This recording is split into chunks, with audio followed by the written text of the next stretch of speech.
Bismillahirrahmanirrahim. Kiat untuk selamat dari mungkar dan nakir itu simpel. Hidupkan sunnah dalam kehidupan kita.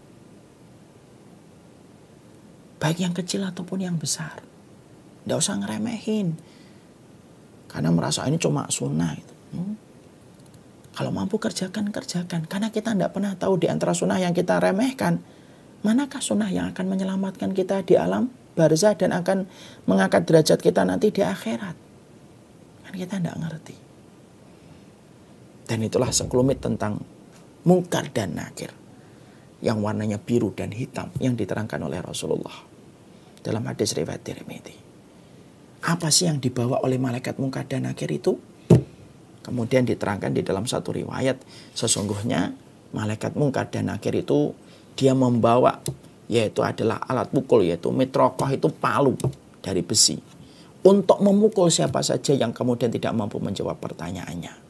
Sebagaimana dalam satu riwayat Bukhari diterangkan, ketika seseorang itu tidak mampu menjawab tentang laki-laki yang ditanyakan kepada mereka, yaitu adalah Rasulullah SAW, maka kemudian Rasulullah mengatakan, "Tsumma yudrabu bimitroqatin min hadidin darbatan baina udunaihi fayasihu sayhatan yasmauha mayyalihi ila tsaqalain." Maka Rasulullah SAW itu dengan sifatnya yang selalu benar dalam setiap ucapannya berkata, kalau malaikat mungkar dan nakir lalu bertanya tentang Rasulullah dan orang itu tidak mampu menjawab ketika di alam barzah, mereka sudah membawa mitraqah min hadidin. Mitraqah min hadidin itu palu dari besi. Nah, tentunya yang sesuai dengan besarnya malaikat. Kan tadi kita mengatakan malaikat kuat. Berarti palunya itu sesuai dengan kekuatan yang dimiliki oleh malaikat. Maaf ya Pak, kita ini kalau bawa palu kan sesuai dengan kekuatan kita. Anak kecil kalau bawa palu, palunya yang kecil. Karena dia masih kecil. Atau terkadang palunya palu plastik. Karena dia kalau mau bawa palu besi, dia nggak kuat. Seiring kita berkembang ketika SD, kita palunya sudah palu besi tapi yang kecil. Semakin kita kuat, palunya semakin gede Pak. Tukang ban bawa palu yang tidak sama dengan palu yang biasa kita bawa. Kenapa? Dia harus memukul ban itu dengan palu yang besar. Semakin besar orang, itu semakin palunya itu semakin besar. Kalau kita tadi diterangkan di awal-awal bahwasanya malaikat itu gede, berarti palunya jangan difahami dengan palunya kita. Tapi palu yang sesuai dengan fisiknya malaikat itu. Dan Nabi mengatakan bimitroqatin min hadidin. Dalam riwayat Bukhari, Nabi mengatakan dengan palu dari besi. Yang mana kalau orang itu tidak bisa menjawab ketika ditanya, "Mata qulu fi hadza rajul?" Apa yang kalian tahu tentang laki-laki ini? Ketika dia mengatakan, pada saat itulah kata Rasulullah, "Summa yudrabu bimitriqatin min hadidin baina udunaihi." Di antara dua telinganya. Kepala berarti. Kan Rasulullah mengatakan baina udunaihi, di antara dua telinganya. Di antara dua telinga itu berarti kepalanya. Fayasihu sayhatan yasmauha man yalihi ila tsaqalain. Lalu kemudian dia berteriak dengan teriakan yang begitu keras yang didengarkan orang di sekitarnya. Kecuali dua, jin dan manusia. Tsaqalain itu artinya jin dan manusia. Makanya sampai kita dapetin ya, para ulama salaf itu Pak, kalau mereka itu ngelewatin kuburan, kadang mereka bawa kuda, kadang bawa binatang, onta, kambing gitu. Lalu mendapati kuda onta mereka itu kemudian bergerak-gerak gitu kalau ngelewatin kuburan, langsung para ulama-ulama dulu langsung berlindung dari azab kubur. Karena apa? Orang-orang itu dari orang-orang soleh terdahulu itu berkata, jangan-jangan binatang-binatang inilah yang mendengar tentang siksaan azab kubur yang tidak didengarkan oleh dua makhluk, yaitu jin dan manusia. Maaf ya Pak dan Ibu, kadang-kadang hewan itu lebih sensitif pendengarannya daripada kita. Kalau kekuatan kita ini mendengarkan antara 250 sampai 3000 MHz. Lebih dari itu sudah nggak bisa kita dengar. Makanya banyak binatang di atas muka bumi ini yang kemampuan mendengarnya itu ribuan megahertz lebih daripada kita. Makanya sampai kita kan mendengar, kata Rasulullah, kalau kalian mendengar suara ayam berkokok, bertasbihlah karena dia melihat malaikat. Kalau ada suara anjing menggonggong di tengah malam, bertawudlah karena dia melihat setan datang. Gitu. Mereka itu terkadang lebih sensitif. Bahkan dalam satu riwayat Bukhari diterangkan, setiap binatang melata kalau hari Jumat. Musikhah itu kalau bahasa ininya itu pendengarannya tuh lebih sensitif kalau hari Jumat. Jadi binatang melata itu kalau hari Jumat dia pendengarannya sensitif. Kenapa? Karena mereka tahu hari kiamat itu ditegakkan pada hari Jumat. Makanya kondisi pendengaran binatang melata dalam dohir hadis yang disampaikan Nabi dalam riwayat Bukhari, dohirnya pendengaran binatang itu kalau hari Jumat itu lebih sensitif daripada hari-hari yang lain. Ya. Karena apa? Di sini di dalam hadis yang dalam Bukhari disebutkan fayasihu sayhatan yasmauha man yaliha illa saqalain.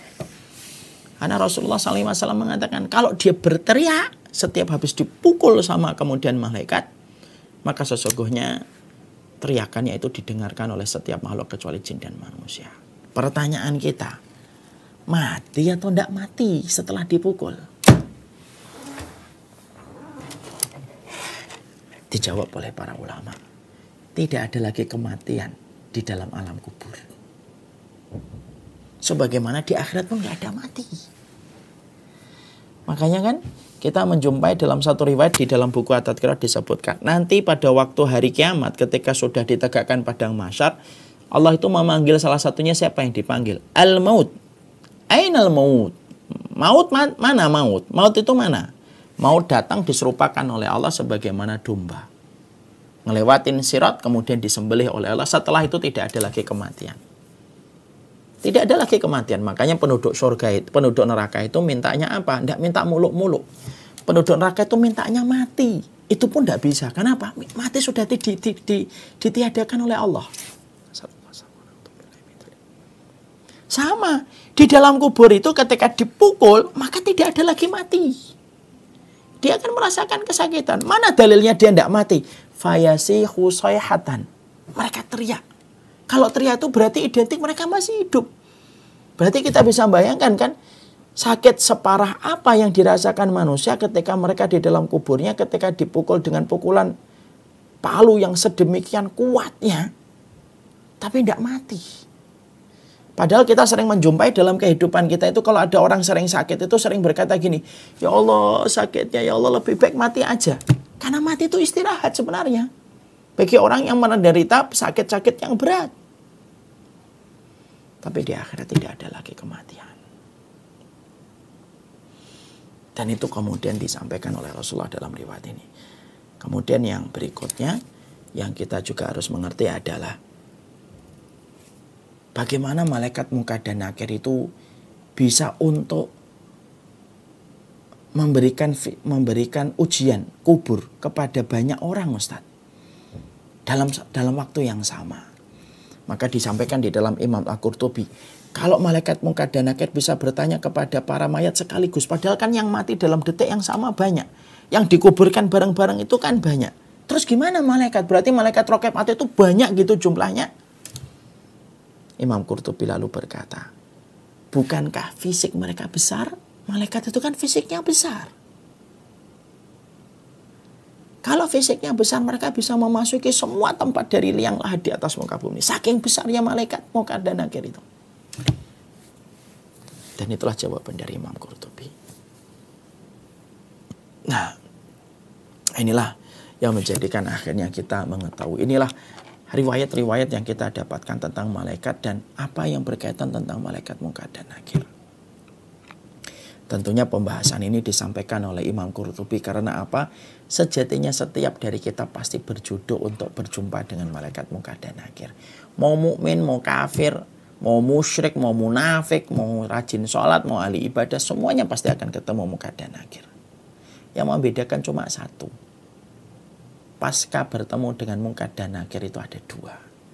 Ada yang setelah ketemu munkar dan nakir dilapangkan kuburannya sejarak 70 kali 70 hasta, lalu disuruh tidur nyenyak betul untuk beristirahat dari apa yang telah dia lakukan ketika di dunia.